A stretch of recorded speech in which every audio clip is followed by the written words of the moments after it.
भाजपा ने 2024 की तैयारियां शुरू कर दी हैं।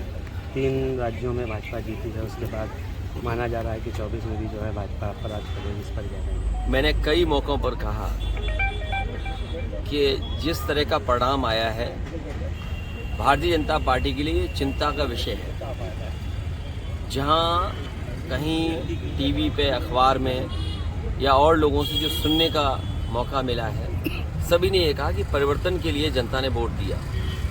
राजस्थान में कांग्रेस की सरकार थी, उसको हटाने के लिए जनता ने वोट दिया। छत्तीसगढ़ में कांग्रेस की सरकार थी, उसको हटाने के लिए वोट दिया। तेलंगाना में बीआरएस की पार्टी की सरकार थी, उसे हटाने के लिए वोट दिया।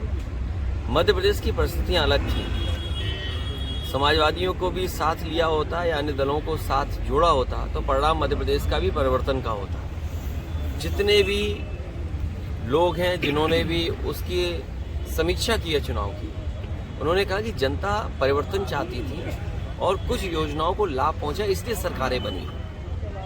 तो ये सबसे बड़ा चिंता का विषय है भारतीय जनता पार्टी के लिए, क्योंकि जब दिल्ली का चुनाव होगा तो जनता एक बार फिर परिवर्तन के लिए वोट देगी। आज हम और आप वहाँ बैठे हैं, खड़े हैं कन्नौज में।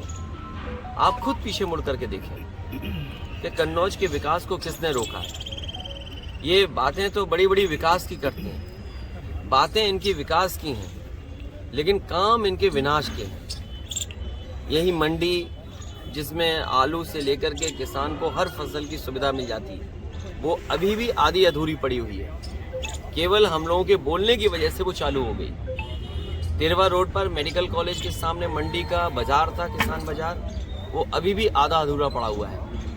मेडिकल कॉलेज की स्थिति हमसे बेहतर आप जानते हैं, और अगर आपको दिखाना हो और अगर आप सच्चे और ईमानदार पत्रकार हैं तो अपने कैमरे और माइक लेकर के मेडिकल कॉलेज में किसी कोने में चले जाएं। जिस तरह से बजट मिलना चाहिए था वो बजट नहीं मिला, और ना बजट मिलने की वजह से आज मेडिकल कॉलेज में किसी भी गरीब का, किसान का और गांव में रहने वालों का इलाज नहीं हो पा रहा है। जिला अस्पताल में वो सुविधाएं नहीं हैं जहां गरीबों को इलाज मिल पाए, और लगातार अन्याय लोगों पर हो रहा है। महंगाई बढ़ गई, बेरोजगारी बढ़ गई।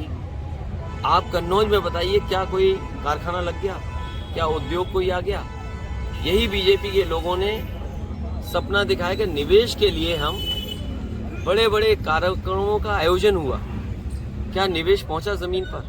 और अगर निवेश जमीन पर पहुंचा है तो उस निवेश के माध्यम से कितनी नौकरी, कितने रोजगार मिले, ये सरकार बताए। अब जमीनें ढूंढी जा रही है जिलों में। सुना है कुछ दिनों पहले सरकार ने यह कहा कि निवेश के लिए जमीन चाहिए। जो सरकार 2 साल होने वाले हैं, अगर निवेश के लिए जमीन नहीं ढूंढ पाई है तो निवेश होगा कहां पर? आपके जिले में भी कहीं ना कहीं जमीन चिन्हित करने की कोशिश की होगी। तो बताइए, निवेश के लिए जमीन ढूंढ रहे हैं, और जो निवेश के लिए सब कुछ तैयार है वो आधा अधूरा पड़ा हुआ है। एम्बुलेंस इन्होंने बर्बाद कर दी, पुलिस को बेईमान इन्होंने बना दिया। अभी मैं आया हूँ, कई लोगों ने मुझे जानकारी दी कि पुलिस किस तरह अन्याय कर रही है उनके साथ। यहाँ बैठे लोग हैं, राजेंद्र है बैठे हैं, इनके साथ कितना अन्याय हुआ।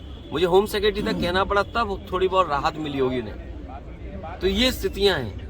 अपने आप व्यवस्था कर ले कोई पुलिस के लिए तो पुलिस मदद कर देगी या निष्पक्ष कार्रवाई हो जाएगी। अगर आपने व्यवस्था नहीं की तो पुलिस आपके पीछे पड़ जाएगी, और अगर आप भी सच्ची खबर दिखाओगे तो हो सकता है आपके खिलाफ भी कार्रवाई हो जाए।